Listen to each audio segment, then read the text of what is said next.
You're my sunshine, you're my moonlight, you are stars in the come with me now. You have my দক্ষিণী অভিনেতাদের মধ্যে অন্যতম নাম বিজয় দেবরাকোন্ডা। বেআইনি বেটিং অ্যাপে নাম জড়ানোর পর থেকে আইনি জটিলতা পিছু ছাড়ছে না তার। সম্প্রতি ইডির মুখোমুখি হতে হয়েছে অভিনেতাকে।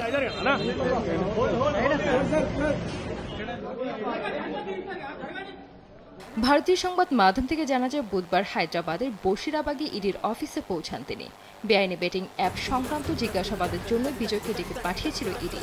অবৈধ অনলাইন বেটিং এবং গেমিং প্ল্যাটফর্মের হয়ে প্রচার করেছিলেন বিজয়ের সহ 29 জন দক্ষিণী তারকা। এদিন ইডিতে সংবাদ মাধ্যমের মুখোমুখি হন অভিনেতা। তিনি জানান, আমি কেবল বৈধ খেলা প্রচার করেছি, বেটিং অ্যাপ।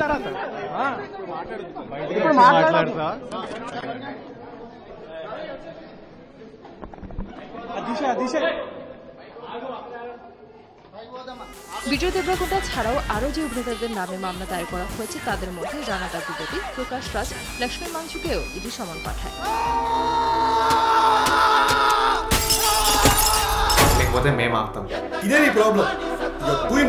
তেলেঙ্গানা এবং অন্ধ্রপ্রদেশে পাঞ্জাকোট্টা, মিয়াপুর, বিশাখাপত্তনম, সূর্যপেট এবং সাইবারাবাদে পুলিশের দায়ের করা এফআইআর উপর ভিত্তি করে সিআইআর তৈরি করা হয়েছে।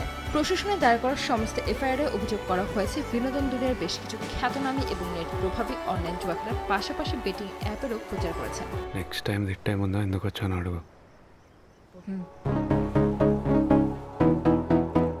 সংবাদ মাধ্যম থেকে আরও জানা যায়, 4 অভিনেতা ছাড়াও ইডির নজরে রয়েছেন অভিনেত্রী নিধি আগরওয়াল, প্রণীতা, শ্রীমুখী এবং শ্যামলা।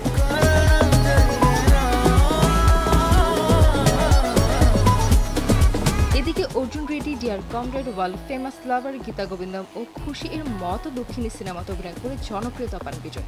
এছাড়া বলিউডে অনন্যা পান্ডের বিপরীতে লাইগার এ অভিনয় করেছেন তিনি। বর্তমানে বিজয় ব্যস্ত সময় পার করছেন তার আসন্ন সিনেমা কিংডম নিয়ে।